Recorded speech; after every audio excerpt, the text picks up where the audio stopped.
Hello foodies, welcome back to my channel. આજે આપણે બનાવીશું restaurant style hot and shower soup.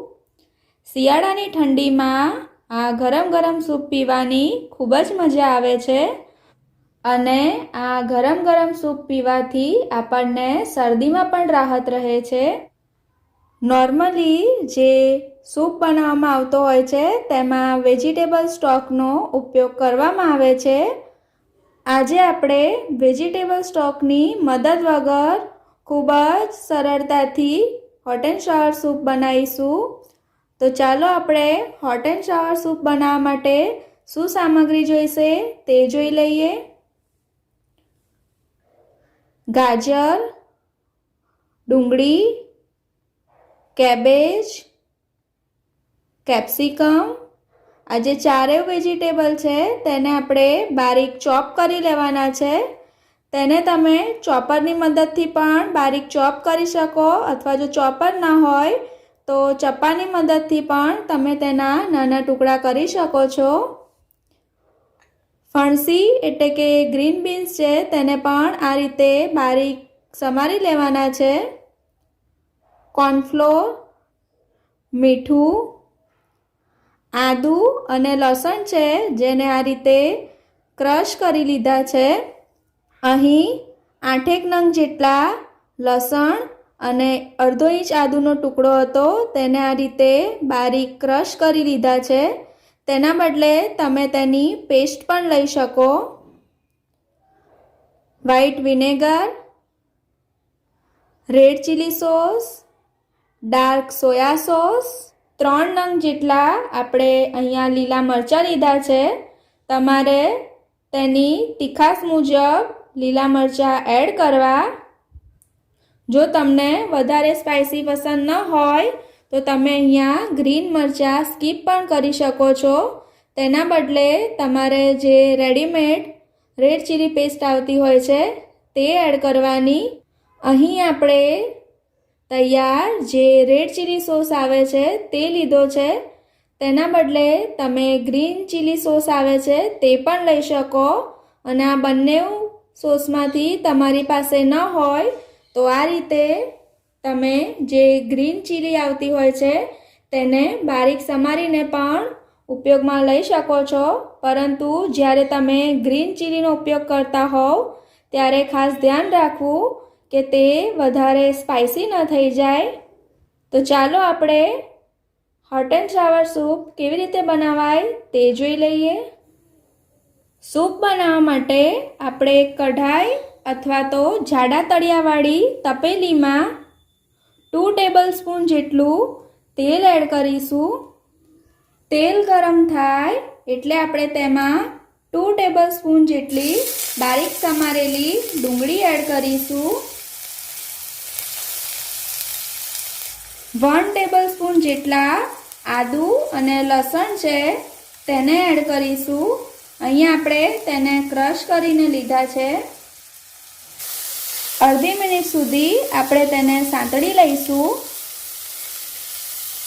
ડુંગળી, લસણ અને આદુ સરસ સંતળાઈ ગયા છે. હવે આપણે તેમાં 2 ટેબલસ્પૂન જેટલા બારીક સમારેલા ગાજર એડ કરી દઈશું. 2 ટેબલસ્પૂન જેટલા બારીક સમારેલા કેપ્સિકમ એડ કરી દઈશું. 2 ટેબલસ્પૂન જેટલી આપણે તેમાં ફણસી એડ કરી દઈશું જેને આપણે ગ્રીન બીન્સ પણ કહેતા હોઈએ છીએ. 3 ટેબલસ્પૂન જેટલી બારીક સમારેલી કેબેજ એડ કરી દઈશું. સરખી રીતે બધું આપણે તેલમાં 1 મિનિટ સુધી સાંતળી લઈશું. સાંતળતી વખતે આપણે ગેસની ફ્લેમ હાઈ રાખવાની છે. 1 મિનિટ સુધી વેજીટેબલ સરસ સંતળાઈ ગયા છે. અહીંયા આપણે વેજીટેબલ થોડા ક્રન્ચી જ રાખવાના છે. ત્યારબાદ આપણે તેમાં 1/2 કપ જેટલું પાણી એડ કરીશું. ગેસની ફ્લેમ મીડિયમ રાખી આપણે તેને ઉકળવા દઈશું. સ્વાદ પ્રમાણે મીઠું એડ કરીશું.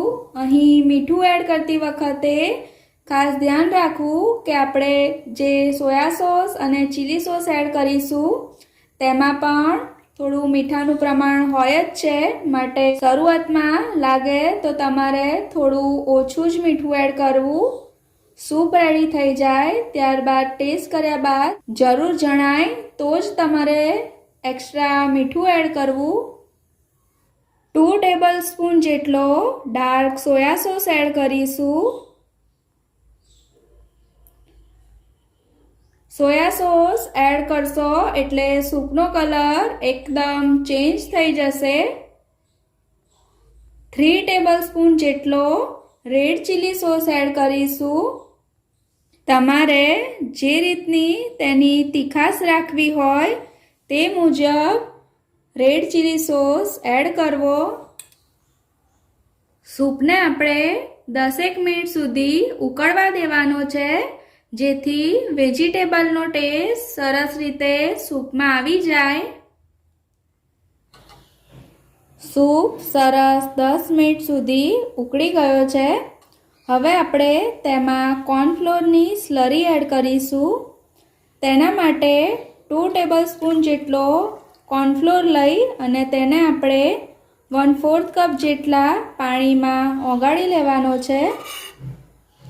સ્લરી એડ કર્યા બાદ આપણે તેને આ રીતે સતત હલાવતા રહીશું, જેથી કોર્નફ્લોર તળિયે ચોંટી ન જાય અને તેના લમ્સ પણ ન રહે.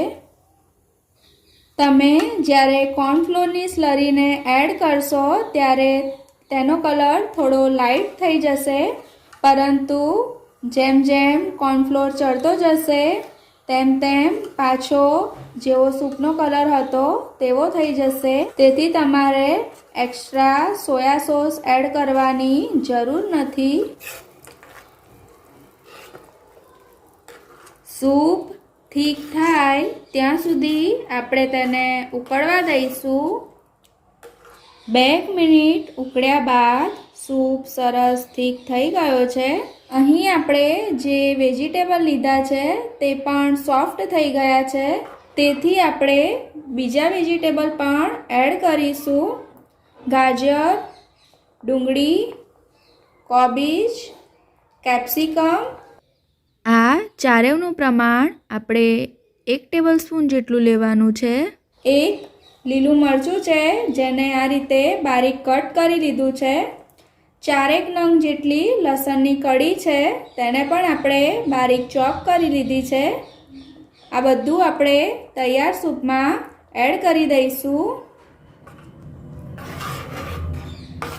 એડ કર્યા બાદ આપણે તેને 2 મિનિટ સુધી મીડિયમ ગેસ ઉપર થવા દઈશું. તમે જોઈ શકો છો કે લાસ્ટમાં આ રીતે આપણે વેજીટેબલ એડ કરીશું તો તેનો કલર પણ જળવાઈ રહેશે અને તે ક્રન્ચી પણ રહેશે. સૂપ સરસ ઉકળી ગયો છે. હવે આપણે ગેસ ઓફ કરી દઈશું. તેમાં આપણે 1 ટેબલસ્પૂન જેટલો વ્હાઈટ વિનેગર એડ કરીશું. જો તમારી પાસે વિનેગર ન હોય તો તમારે આ રીતે સૂપ સરસ ઉકળી જાય ત્યારબાદ ગેસ ઓફ કરી અને લીંબુનો રસ એડ કરી દેવો. બારીક સમારેલી લીલી ડુંગળી એડ કરીશું. તમે અહીંયા લીલા લસણનો પણ ઉપયોગ કરી શકો છો. તેને સરસ રીતે મિક્સ કરી લઈશું. આ રીતે સૂપ રેડી થઈ જાય ત્યારબાદ તમારે એક વખત ટેસ્ટ કરી જુઓ. જો તમને કંઈ ઓછું લાગતું હોય તો તમે તેને એડ કરી શકો છો. તે એડ કર્યા બાદ તમારે તેને 1 મિનિટ સુધી ઉકાળી લેવું. અહીં સૂપ કમ્પ્લીટ રેડી થઈ ગયો છે. તેને આપણે સર્વ કરી લઈશું. તૈયાર થયેલા સૂપને આ રીતે આપણે એક સૂપ બાઉલમાં નીકાળી લઈશું.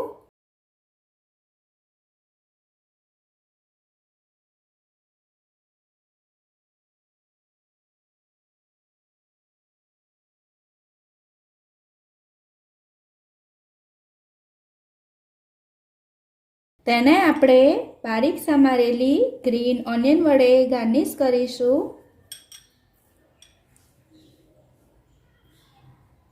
તો તૈયાર છે આપણો એકદમ રેસ્ટોરન્ટ સ્ટાઇલ એવો હોટ એન્ડ શાવર સૂપ.